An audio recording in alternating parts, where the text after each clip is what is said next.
Gaming goes as far back as 1947 with the cathode ray tube amusement device, but gaming would not gain in popularity until the 70s and 80s, when entertainment companies introduced arcades, computer games, and early gaming consoles such as Pong, Atari 2600, the Nintendo Entertainment System or NES, and the Sega Master System to the general public. The Atari made multiple cartridge systems popular, and in 1983 the game market crashed because of certain games and loss of interest. In 1985, the NES brought the game market back to life.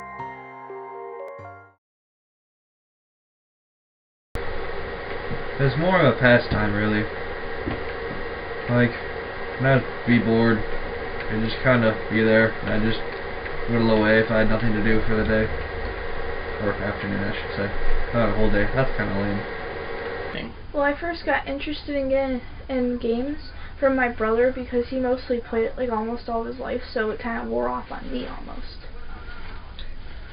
I first became interested in gaming when I saw my brother playing games, since I just thought he was really cool, like, and I wanted to see what he was doing because the things that he was playing were like really pretty. I was brought in by the visuals. That was like just the first thing that I noticed because I didn't really understand game mechanics at that point. And so I started playing it. I might have not known what I was doing, but I still thought it was fun, and so then it just kind of continued from there. Oh, I don't know. Somebody had a video game and I was interested in, and so I bought my first Nintendo. There were some interesting games and I liked it. Even, what is that, Kirby? Floating around with a ball, boom, boom, boom, boom. Never was all that good about it. But I had I had lots of games. Over the years, gaming has entered a sort of a cycle. When technology advances, new consoles and PCs are released, gamers will have to upgrade to the newly arrived pieces of hardware. They can stay in touch with current games that captured their interest to begin with, or they can risk missing out on the latest titles.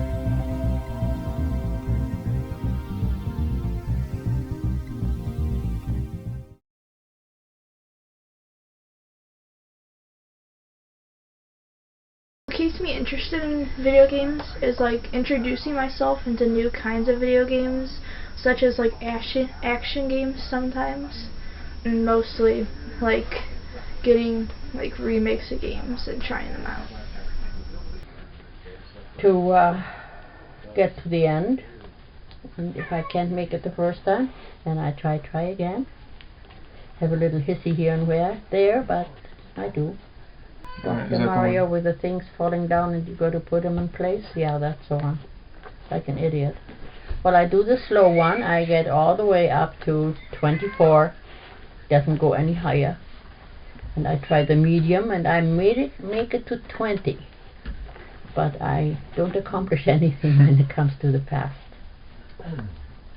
I can't do nothing with that. The storylines for a lot of my favorite games are very in-depth.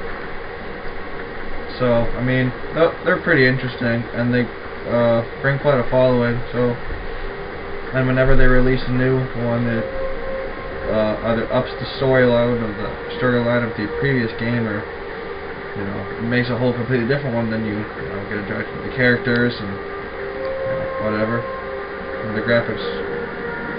Seeing a big graphic update for a game series that you're accustomed to it's really cool. Probably the way it evolves, and the way game developers sort of react to what gamers want in a game. Maybe like advancing technology and how graphics are getting more detailed with every game that comes out. And then at the same time, sometimes it's better to like go back in time, and they'll like bring back arcade stuff. And I think just the way it's evolving as a medium is interesting. There are hundreds of thousands of different video games currently in existence. It seems that among all these different games, everyone has one that they prefer over all the others. Word of mouth, various lists, and reviews released by gaming-based publications has caused certain games, such as Legend of Zelda: Ocarina of Time for Nintendo 64 and Halo 2 for Xbox, to become extremely popular, selling millions of copies after being released.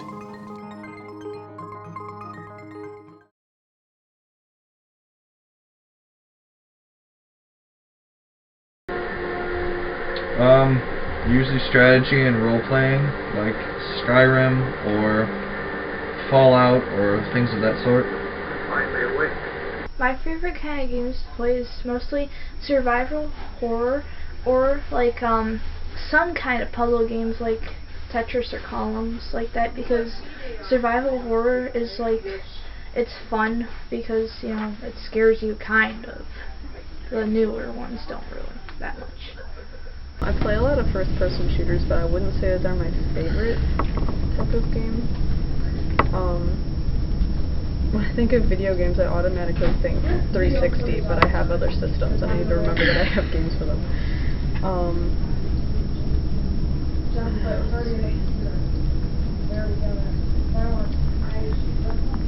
I really like Legend of Zelda. Dr. Mario, and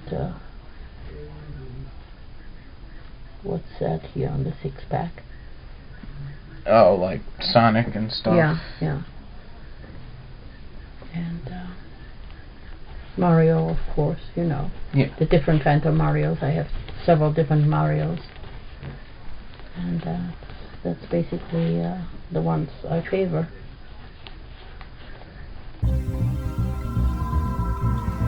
Gaming has been around for several decades, but did not become popular as a mainstream hobby until the early 2000s. With the release of consoles such as Sony's PlayStation 2, Nintendo's GameCube, and Microsoft's Xbox and Xbox 360 systems.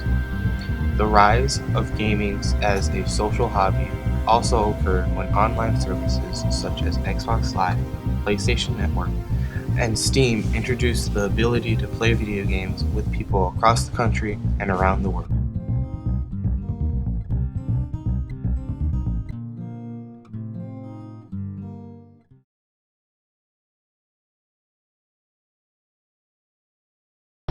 Probably the interactivity of it,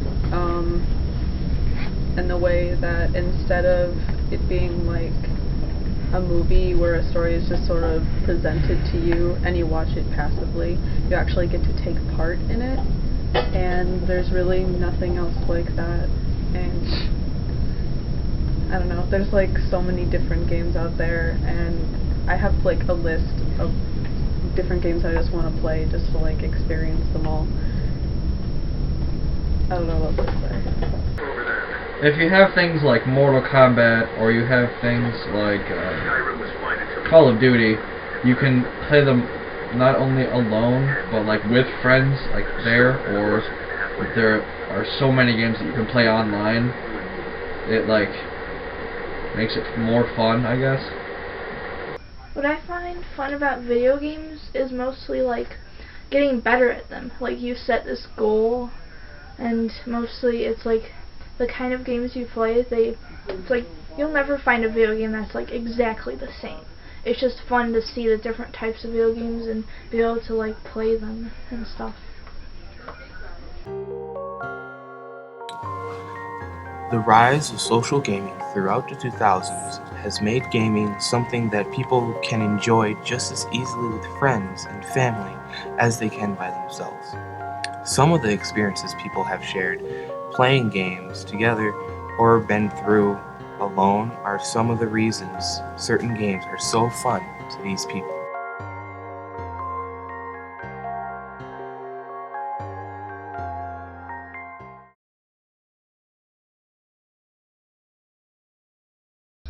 My favorite past experience with video games is mostly like, we used to do this one thing where we would watch each other play Resident Evil, like when I was really little, and mostly it's like it's kind of brought some of us together, and you know. Having Nintendo thumbs. Oh boy, did they hurt. And that was at the beginning. That's when George, Brenda's first husband, when we were sitting here at the kitchen table and we were playing into the night in order to accomplish the different stages. All my thumbs, they suffered. And otherwise, no, it's a challenge. I like it. Keeps my mind going, keeps me alert. And I have fun. Let's put it that way. I'm an old lady who has fun with the games.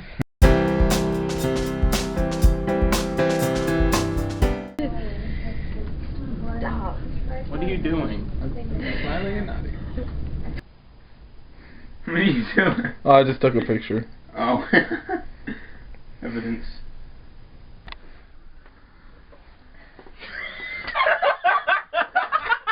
Trying to remember back to what it was by looking through in my memory all the questionnaire and stuff. He's doing advertisement now. Flitzing around like an idiot all over the place. I find that games are fun. Okay. No, we're recording now. Is it still rolling? Yes. Okay. Ow! Careful, watch it. Why? We're gonna start all over again! I had it perfect. Don't. Really bad at this. So was this What was that? There's Stop picking your nose. Dude, it itch. I can't pick through this.